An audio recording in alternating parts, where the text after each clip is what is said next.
We are asked to find the Laplace inverse of the following formula. So first what we need to do is we need to complete the square at the bottom. Completing the square, this will give us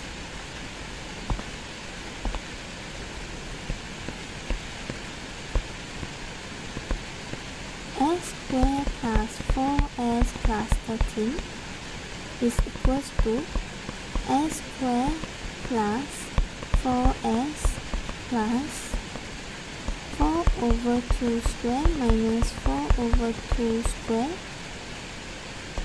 plus 13.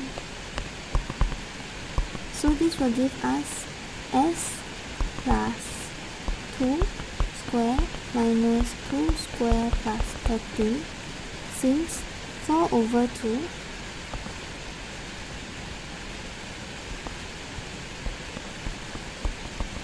is equals to 2.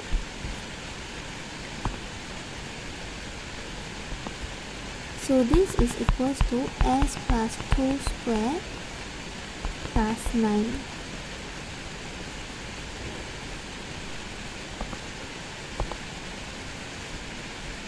So this is s plus 2 squared plus 9.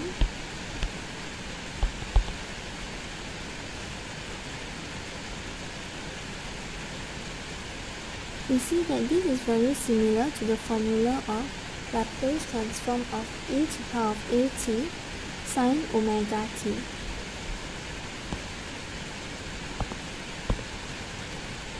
So here a is equals to minus 2, since s plus 2 can be expressed in the form of s minus minus 2.